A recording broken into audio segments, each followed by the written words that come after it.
Bonjour à tous et bienvenue sur cette première vidéo de la série sur un algorithme très populaire, j'ai nommé Principal Component Analysis, plus communément appelé PCA ou bien ACP en français pour Analyse en composantes principales. Au sommaire de cette vidéo, on définira ce qu'est le PCA, les cas d'utilisation, nous verrons ensuite un exemple simple pour mieux comprendre l'intuition derrière cet algorithme et pour finir, je vous détaillerai les étapes concrètes pour implémenter l'algorithme. Dans la prochaine vidéo, nous implémenterons from scratch l'algorithme sur Python. N'hésitez pas à regarder la série sur l'algèbre linéaire pour mieux comprendre certains concepts que l'on va réutiliser dans cette vidéo. Je vous mettrai la playlist en description. Comme d'habitude, n'hésitez pas à liker, commenter, partager et à vous abonner pour plus de vidéos. Commençons par définir ce qu'est le PCA. Le PCA est un algorithme de réduction dimensionnelle non supervisé, capable d'identifier les corrélations et patterns dans un jeu de données et de le transformer en un ensemble de données avec un nombre réduit de variables en minimisant la perte d'informations. Le PCA permet de mettre aussi en évidence la variabilité entre les différentes données qui composent notre dataset, mais aussi la liaison entre les variables. Tout cela est réalisé par la projection de notre dataset initial dans un espace réduit en utilisant des vecteurs propres. La projection, c'est la fonction qui permet de représenter des points dans un espace plus petit, impliquant une perte d'informations. L'objectif va être d'en perdre le moins possible. Et pour minimiser un maximum la perte, il y aura deux objectifs. Le premier, maximiser la variance de nos projections, et le second, minimiser la distance entre nos données et nos projections. Par exemple, dans l'image ici, nous avons un objet 3D, un cube, qu'on projette sur un espace 2D. Une des pertes d'informations ici se situe au niveau de la profondeur du cube. Donc pour résumer, le PCA est une transformation orthogonale de données en une série de variables non corrélées dans un espace réduit tel que les premières composantes expliquent le plus de variance possible de nos données. Alors quand doit-on utiliser le PCA? Alors, premier cas, lorsqu'on a un dataset avec beaucoup de variables et que l'on souhaite réduire la dimension. Deuxième cas, par exemple, pour visualiser des données avec beaucoup de variables. Troisième cas, lorsque plusieurs variables sont très corrélées. Et enfin, dernier cas, pour le débruitage et la compression d'images. Essayons maintenant de comprendre l'intuition derrière cet algorithme à travers un exemple simple. Nous avons ici un dataset correspondant aux notes en maths et en sciences de 6 élèves. Et à côté, la représentation en 2D de nos données. Dans un premier temps, nous allons calculer la moyenne de nos données. Sur le graphique, la moyenne est représentée par la croix rouge. Ensuite, nous allons soustraire cette moyenne à nos données, ce qui va les recentrer. De plus, cela nous permet de mettre à la même échelle toutes les variables qui composent notre jeu de données. Dans ce cas, nous avons des notes allant de 0 à 10, donc avec la même échelle. Mais dans d'autres cas, il se peut que les variables représentent des informations avec des échelles bien différentes. Et c'est un problème. Si on ne les recentre pas, cela impacterait directement la variance de nos données. Maintenant que nous avons centré nos données, nous allons chercher la projection qui minimise la distance avec les différents points de notre jeu de données. La droite apparaissant maintenant est celle qui minimise au mieux la distance de tous les points. L'objectif est de minimiser l'équation suivante, le mean square error, et cela correspond à minimiser la moyenne des distances au carré entre les points prédits, c'est-à-dire leur projection sur la droite, et les points qui composent notre jeu de données.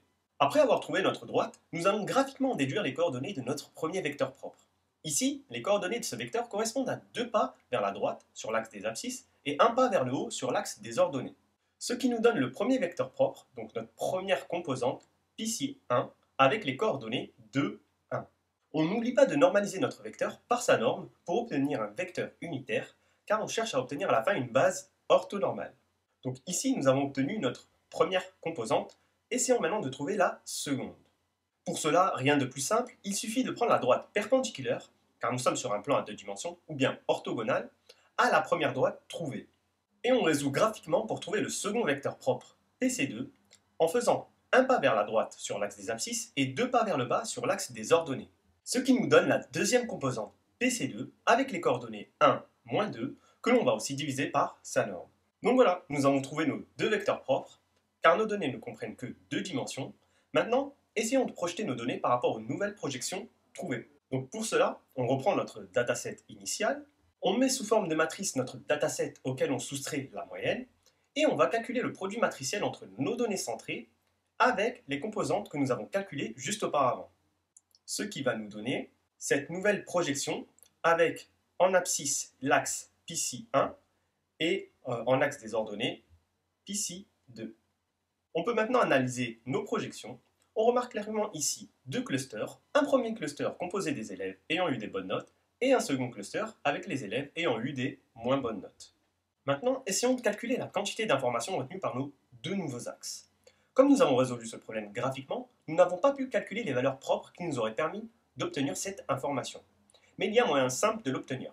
Tout simplement en calculant la variance de nos données projetées sur l'axe PC1 et PC2. Et lorsqu'on applique la formule de la variance sur nos deux axes respectifs, on obtient environ pour la variance de PC1 11,43 et pour la variance de PC2 0,71. Maintenant, essayons d'obtenir la représentation en pourcentage de la variance de PC1 et PC2. Pour cela, on fait la variance de PC1 divisée par la somme de la variance de PC1 et PC2. On fait de même pour PC2 et on obtient que PC1 explique 94% de la variance de nos données et PC2 seulement 6%. Ce qui implique que nous pourrions projeter nos données seulement sur l'axe PC1 et obtenir tout de même une bonne représentation de nos données sans perdre trop d'informations. Seulement 6%. Donc voilà, c'est la fin de cet exemple pour comprendre l'intuition derrière l'algorithme. N'hésitez pas à revenir en arrière pour mieux comprendre ou bien à poser des questions en commentaire. Maintenant, nous allons définir les étapes concrètes pour implémenter dans une seconde partie l'algorithme from scratch. Donc, étape 1, centrer réduire.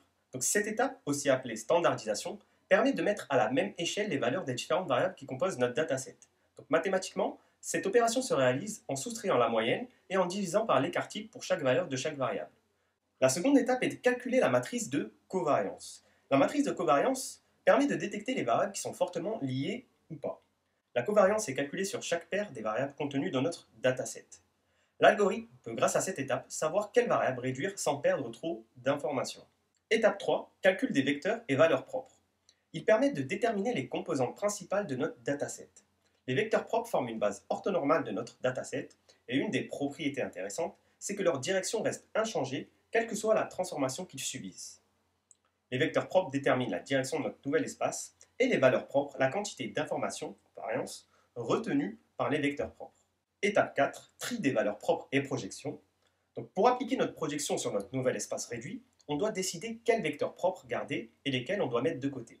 Donc pour cela, on inspecte les différentes valeurs propres associées, on les trie dans l'ordre décroissant. Les valeurs propres les plus grandes retiennent le plus d'informations. Donc on sélectionne alors les k vecteurs propres liés aux k valeurs propres les plus grandes. L'objectif étant de minimiser le nombre de dimensions tout en essayant de maximiser la variance. On peut maintenant transformer notre dataset original à n dimensions dans notre nouvel espace à k dimensions. Pour aller un peu plus loin sur le choix du nombre de composantes, on peut afficher le graphique où on va sommer la variance de chacune de nos composantes dans l'ordre décroissant et choisir k en fonction de cela. Dans l'idéal, on choisira le nombre de composantes en essayant de garder au moins 95% de la variance de nos données. Dans l'exemple ici, avec les données à la base composées de 800 variables environ, l'idéal serait de garder environ 100 composantes. Donc ici au moins 95% de la variance. Donc voilà, c'est tout pour cette partie théorique. J'espère que la vidéo vous aura plu. Dans la seconde partie, nous implémenterons from scratch l'algorithme en reprenant toutes les étapes vues dans cette vidéo. N'hésitez pas à liker, commenter et partager, et surtout à vous abonner pour plus de vidéos. Et je vous dis à très vite.